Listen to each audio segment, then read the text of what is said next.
Khatima range staff ने Sitarganj road toll tax पर one विभाग खटीमा ने अवैध रूप से आम की लकड़ी से भरा एक ट्रक पकड़ा।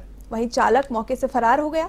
आईएफएस प्रशिक्षु राहुल मिश्रा ने बताया कि ट्रक की चेकिंग के दौरान ये पाया गया कि उसमें आम की लकड़ी लाने के कोई भी दस्तावेज नहीं थे। इस दौरान आम से भरे ट्रक को वन विभाग गेस्ट हाउस के कैंपस में खड़ा कर दिया गया है।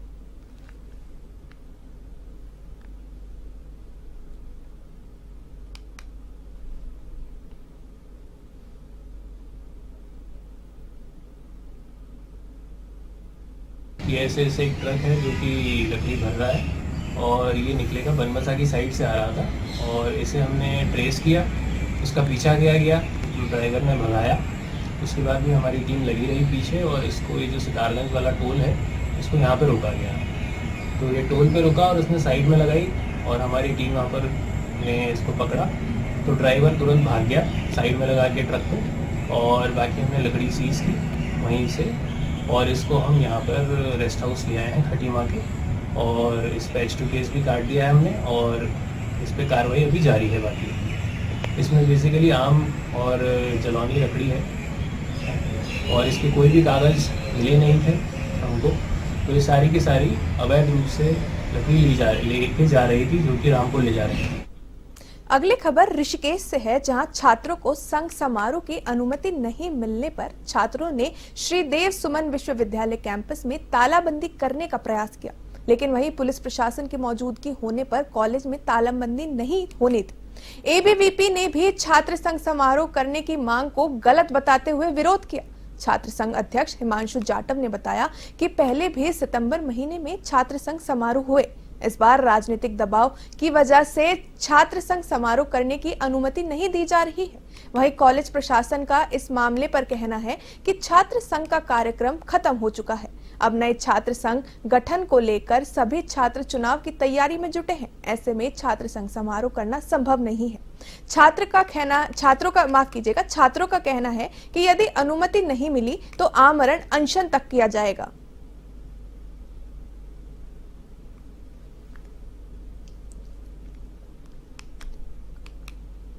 छात्र संघ द्वारा विश्वविद्यालय से अप्रैल माह से परमिशन लेकर मांगी जा रही है कि परमिशन छात्र संघ समारोह को लेकर परमिशन दी जाए, लेकिन कभी ना कभी कुछ ना कुछ कारणों से हम भी उससे सहमत थे कि जैसे अप्रैल में हमने परमिशन मांगी तो अप्रैल माह के लास्ट में मांगी थी मई में, ताकि हम फंक्शन करा सके, पर मई में एग्जाम होने की वजह से हमने परमिशन को कैंसिल कर दिया और अपना लेटर वापस ले लिया।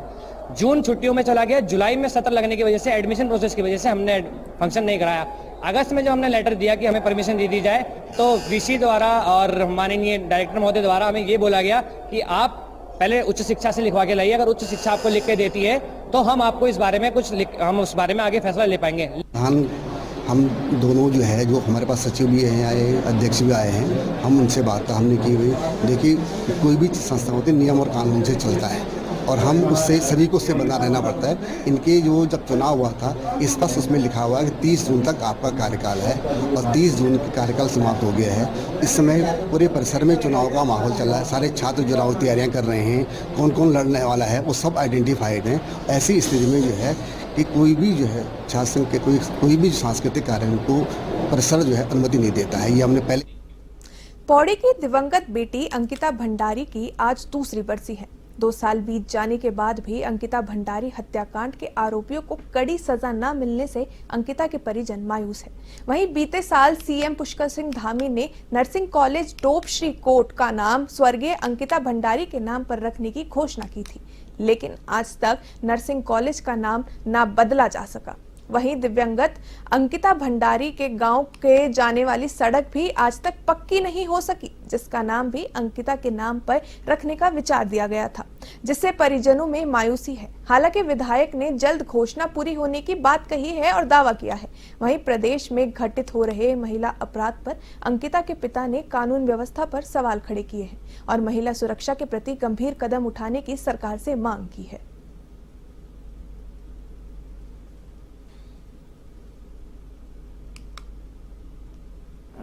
आपने एक ऐसा सवाल पूछा है जो वास्तव में एक सवाल भी है और सवाल नहीं भी है। मैं इसलिए कह सकता हूं कि जो अंकिता भंडारी के नाम से माननीय मुख्यमंत्री जी ने कहा था कि कॉलेज का नाम अंकिता भंडारी के नाम से रखा जाएगा और गांव के लिए सड़क देने की बात कही थी, वहां पर सौर ऊर्जा लगाने की बात कही थी। तो ये सारी चीजें हो रही हैं, तीनों काम हो रहे हैं और तीनों काम प्रगति पे हैं। सौर ऊर्जा तो मैंने तत्काल उन्हीं दिनों में लगा दी थी जब ये घटना घटी थी। उसके दूसरे तीसरे दिन जब वहां पे जाने आने में दिक्कत हो रही थी तो 10 सौर ऊर्जा लाइटें। दिनेशपुर थाना क्षेत्र के अंतर्गत चोरी का एक मामला सामने आया है, जहां चोरों ने मंदिर को भी नहीं बख्शा। शीतला माता के मंदिर में चोरों ने गुल्लक के साथ परिसर में रखा सामान पैर हाथ साफ कर लिया। प्रधान सहित ग्रामीणों का कहना है कि शीतला मंदिर में इससे भी पहले 2 बार चोरी हो चुकी है। पुलिस को सूचना दी गई पर चोरी का कोई खुलासा नहीं हुआ और न ही अब कोई कार्रवाई हुई है। वहीं एडिशनल एसपी मनोज कत्याल का कहना है कि मामला मेरे संज्ञान में ही नहीं था। इस मामले में दिनेशपुर पुलिस से बात की जाएगी और जल्द से जल्द कार्रवाई की जाएगी।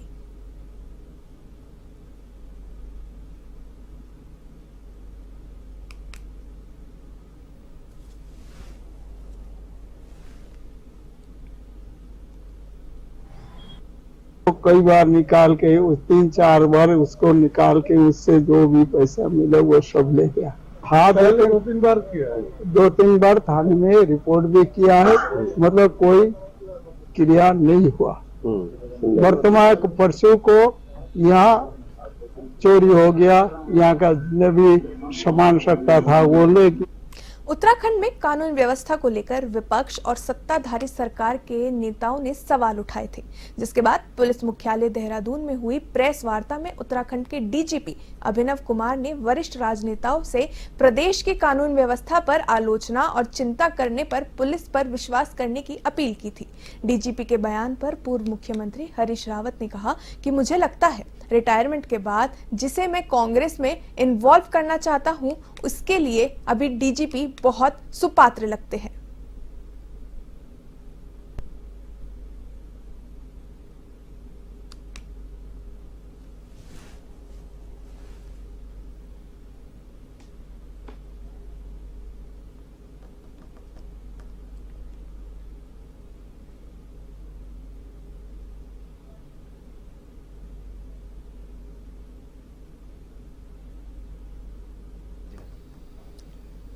मैंने उनका बयान अभी अभी किसी पत्रकार बंधु ने मेरे पास भेजा, मैंने देखा है। तो मुझे लगा कि रिटायरमेंट के बाद एक जिस व्यक्ति को मैं कांग्रेस में इनरोल करना चाहूँगा राजनीतिक दल में, उसके लिए हमारे डीजीपी बहुत सुपात्र लगते हैं। चुनाव है और हमारे मतलब कुछ वरिष्ठ नेताओं द्वारा भी प्रदेश की कानून व्यवस्था और अपराध की स्थिति पे जो है चिंता भी प्रकट की गई थी, आलोचना भी की गई थी। और मैं उनसे भी यही आग्रह करूंगा कि ठीक है, उनकी चिंता प्रकट करना, उनका आलोचना प्रकट करना वो भी स्वाभाविक है, हम उसका सम्मान करते हैं। लेकिन उनसे भी आग्रह यही करूंगा कि थोड़ा अपनी पुलिस में, अपनी सरकार में आस्था भी रखें और विश्वास रखें कि उनकी जो चिंताएं हैं उनको भी हम दूर करने का लगातार।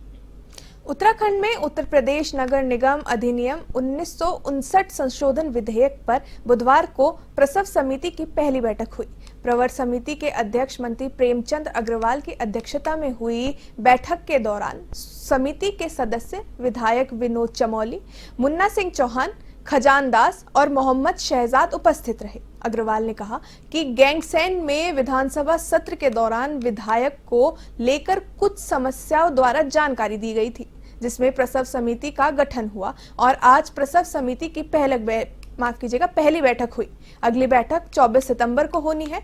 वहीं विपक्षी दल के विधायक मोहम्मद शहजाद ने कहा कि बैठक में ज्यादा कुछ नहीं है, अगली बैठक के बाद भी कुछ कहा जा नहीं सकता।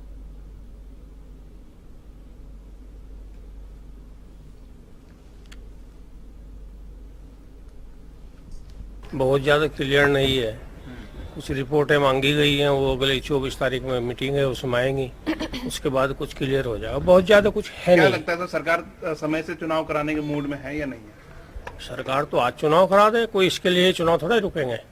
सुप्रीम कोर्ट के आदेश से 0 आरक्षण करके चुनाव करा सकती है। बैठक से आप संतुष्ट नजर आ रहे हैं क्या? नहीं, बैठक में बहुत ज्यादा।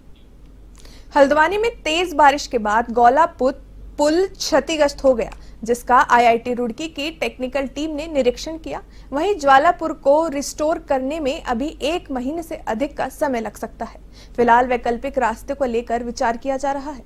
सिटी मजिस्ट्रेट का कहना है कि पुल रिपेयरिंग कार्य के लिए टेक्निकल सर्वे कराया जा रहा है, जिसमें टेक्निकल इनपुट्स के आधार पर गौला पुल के मरम्मत का कार्य किया जाएगा।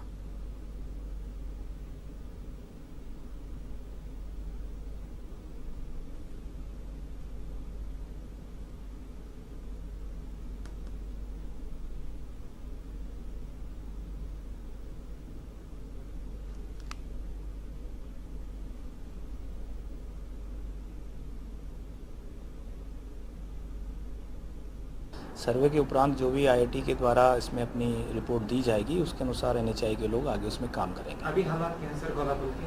देखिए, अभी जो चैनलाइजेशन का काम शुरू किया था लोक निर्माण विभाग और एनएचआई ने मिलकर, उसमें लगभग नदी को चैनलाइज किया जा चुका है। अभी उसको और मजबूत किया जा रहा है। पोकलैंड्स काम कर रही हैं और जो कि अभी आईआईटी ने सर्वे किया है और कल जो है वो पंतनगर यूनिवर्सिटी से भी एक टीम जो हमारी लोक निर्माण विभाग की अप्रोच रोड है रेलवे क्रॉसिंग से पुल तक, उसके सर्वेक्षण के लिए आने की संभावना है।